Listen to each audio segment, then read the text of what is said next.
Une autre action de la psychothérapie, un autre rôle de la psychothérapie est que l'enfant apprenne à se connaître et va nourrir sa confiance en lui. Se connaître, donc connaître ses différences, ses qualités, ses défauts, les accepter, les apprivoiser, et aussi développer une connaissance, une conscience de ses propres émotions. Et au même titre qu'il existe des petits livres sur apprendre ce qui est debout, en bas, derrière, tous ces petits livres pour enfants, pour qu'ils apprennent ces mots-là et ces notions-là, il me semble indispensable de développer des petits livres, notamment sur les émotions. C'est-à-dire que les parents eux-mêmes ne développent pas toujours cette conscience. C'est-à-dire que l'enfant va ressentir une émotion, mais ne va pas associer cette émotion avec un mot. Et tout ce lexique émotionnel va permettre aussi de mieux se connaître, de mieux analyser les situations qui nous posent problème, parce que le problème en tant que tel va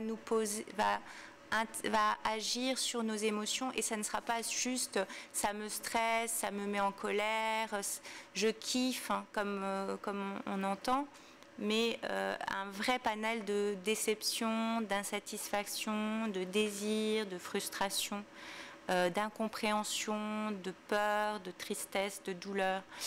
Et c'est important de développer ces capacités de l'enfant. Et l'enfant précoce, bien sûr, peut encore mieux développer. Et le développe, au fond, quand il est plus grand, notamment dans ses lectures. Quand c'est un enfant qui lit, il va développer par lui-même. Mais en amont, c'est encore plus intéressant. Et donc, je vais parler maintenant de résoudre un problème. Donc résoudre un problème donc, se fait dans la sphère familiale, bien entendu dans la sphère individuelle, familiale, ou avec l'aide du thérapeute. Déjà de base, il est important d'en avoir conscience et nécessite donc une vigilance du parent qui connaît le comportement de l'enfant, ses difficultés ou ses réussites. Et il sera plus alerte quand il y a bien sûr l'apparition de troubles du comportement ou de plaintes somatiques de l'enfant. Le souci dans ce cas-là, et en règle générale, c'est de savoir écouter l'enfant. Et savoir écouter l'enfant est quelque chose de ardu, car cela demande une certaine objectivité de la part du parent. Or, le parent peut être lui-même préoccupé, inquiet. Sa propre histoire peut jaillir sur ce que l'enfant vit, sa propre histoire d'enfant, avec ses propres difficultés relationnelles ou avec l'école.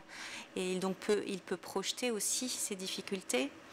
Il peut aussi raccourcir ce que dit l'enfant, c'est-à-dire avoir des préjugés et n'écouter qu'une petite partie et ne pas essayer de savoir plus parce qu'il pense avoir tout compris. Donc cela nécessite vraiment de faire préciser les faits, de ne pas minimiser ni de banaliser, mais pas non plus de dramatiser